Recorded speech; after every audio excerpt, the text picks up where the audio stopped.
ಸರ್ವರಿಗೂ ನವರಾತ್ರಿಯ ಶುಭಾಶಯಗಳು.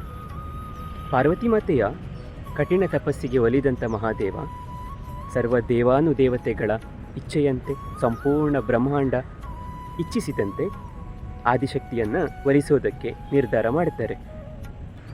ಇತ್ತ ಪಾರ್ವತಿ ಮಾತೆ ಇದೇ ಸಂಭ್ರಮದಲ್ಲಿ ಸಂಪೂರ್ಣ ಬ್ರಹ್ಮಾಂಡದ ಖುಷಿಯ ಜೊತೆಗೆ ತನ್ನ ಖುಷಿಯನ್ನು ಸೇರಿಸಿಕೊಂಡು ತನ್ನ ತಂದೆ ತಾಯಿಯಂದಿರ ಜೊತೆ ಮದುವೆಯ ಸಿದ್ಧತೆಯನ್ನು ಮಾಡಿಕೊಳ್ತಾರೆ.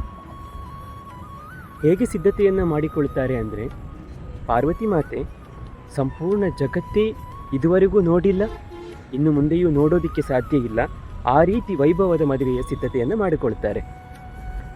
ಆದರೆ ಆ ಕಡೆ ಕೈಲಾಸದಲ್ಲಿ ಭಗವಂತ ಮಹಾದೇವ ತನ್ನ ಅಘೋರ ತತ್ವದಿಂದ ಮದುವೆ ಆಗೋದನ್ನು ಕನಸು ಕಾಣ್ತಾ ಇರ್ತಾರೆ. ತನ್ನೆಲ್ಲ ಭೂತ ಪ್ರೇತ, ತನ್ನೆಲ್ಲ ಗಣಗಳು, ತನ್ನೆಲ್ಲ ಪ್ರಾಣಿ ಪಕ್ಷಿಗಳು, ಸಂಪೂರ್ಣ ಮಹಾದೇವನ ಸಂಸಾರ ಏನಿದೆಯೋ ಅದರ ಜೊತೆಗೆ ಮಹಾದೇವ ಮದುವೆಯ ದಿಬ್ಬಣಕ್ಕೆ ಸಿದ್ಧತೆಯನ್ನು ಮಾಡಿಕೊಳ್ತಾರೆ. ಇನ್ನೇನು ಮದುವೆಯ ದಿನ ಬಂತು ಅನ್ನುವಷ್ಟರಲ್ಲಿ ಪಾರ್ವತಿ ಮಾತೆ ಸಂಪೂರ್ಣವಾಗಿ ಸಜ್ಜಾಗಿರ್ತಾರೆ. ಮಹಾದೇವ ತನ್ನ ಸಂಪೂರ್ಣ ಗಣಗಳ ಜೊತೆಗೆ ಸಂಪೂರ್ಣವಾಗಿ ಅಘೋರಿಯಾಗಿ ದಿಬ್ಬಣದ ಜೊತೆ ಬರ್ತಾರೆ, ನಂದಿಯ ಮೇಲೆ ಕೂತ್ಕೊಂಡು.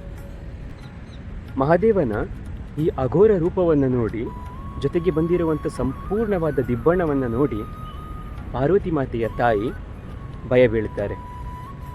ತನ್ನ ತಾಯಿಯ ಭಯವನ್ನು ನೋಡಿ ಪಾರ್ವತಿ ಮಾತೆ, ಇಲ್ಲ, ಮಹಾದೇವನನ್ನು ನಾನು ಬದಲಾಯಿಸಲೇಬೇಕು, ತನ್ನ ತಾಯಿಯ ಇಚ್ಛೆಯಂತೆಯೇ ಮಹಾದೇವ ಬದಲಾಗಬೇಕು ಅನ್ನುವಂಥ ಆಸೆಯನ್ನು ಪಟ್ಟು ಮಾತೆ ಅವತ್ತು 10 ಕೈಗಳು ಸಿಂಹದ ಮೇಲೆ ಕೂತು ಸಂಪೂರ್ಣ ವಜ್ರಾಭರಣಗಳೊಂದಿಗೆ ಮಾತೆಯ ಶ್ರೇಷ್ಠವಾದ ರೂಪವಾದಂಥ ಚಂದ್ರಘಂಟಾ ಮಾತಾ ರೂಪಕ್ಕೆ ಮಾತೆ ಬರ್ತಾರೆ.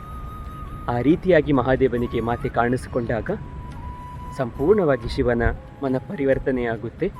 ಮಹಾದೇವನಿಗೂ ಕೂಡ ನಾನು ಈ ರೀತಿಯಾಗಿ ಬದಲಾಗಬೇಕು ಅನ್ನುವಂಥ ಆಸೆ ಮನಸ್ಸಲ್ಲಿ ಬರುತ್ತೆ. ತನ್ನ ಪತ್ನಿಯ ಆಸೆಯಂತೆ ಮಹಾದೇವನು ಸೌಮ್ಯವಾದ ಸ್ವರೂಪಕ್ಕೆ ಬದಲಾಗಿ ಒಂದು ಶ್ರೇಷ್ಠ ಮದುವೆ ಗಂಡಿನ ರೂಪಕ್ಕೆ ಬರ್ತಾರೆ. ತದನಂತರ ಪಾರ್ವತಿ ಮಾತೆ ಮತ್ತು ಮಹಾದೇವನ ವಿವಾಹ ಆಗುತ್ತೆ.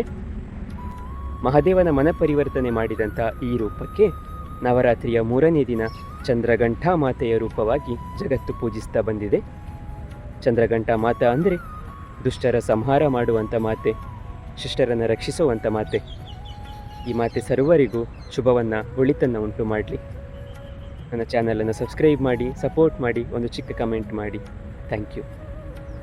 ಧನ್ಯವಾದಗಳು.